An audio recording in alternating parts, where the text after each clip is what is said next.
Join me as I dive into the challenge of uncovering how narcissism shows up differently across various cultures. It's going to be an eye-opener. Narcissism is a term that's often thrown around, but what does it really mean?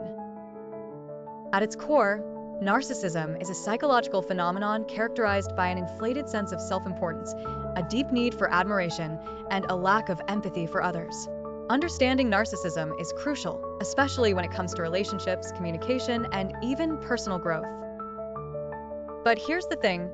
Cultural context plays a massive role in shaping our perception of narcissism, and that's what makes things really interesting. Recognizing and interpreting narcissistic behaviors can be a central challenge, mainly because cultural context can skew our perceptions. You see, what might be considered narcissistic in one culture might be seen as confident or charismatic in another. For instance, in some cultures, boasting about one's accomplishments is a way to show pride and confidence, whereas in others, it's seen as arrogant and self-centered. This cultural relativity makes it difficult to pinpoint what constitutes narcissistic behavior, making it a complex and nuanced topic to navigate. Another hurdle in understanding narcissism is the fact that cultural norms and values can influence how we perceive and express ourselves.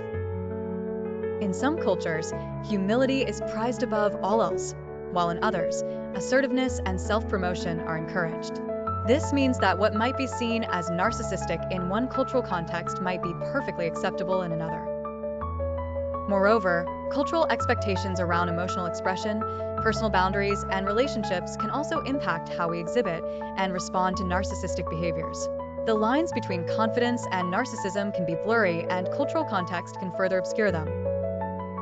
It's essential to consider the cultural lens through which we view narcissism, lest we risk misjudging or mislabeling certain behaviors.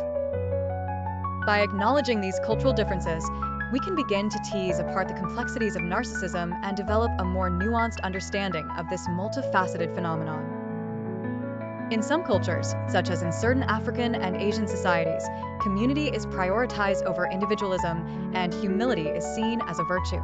In these contexts, narcissistic behaviors might be viewed as a threat to social harmony and collective well-being.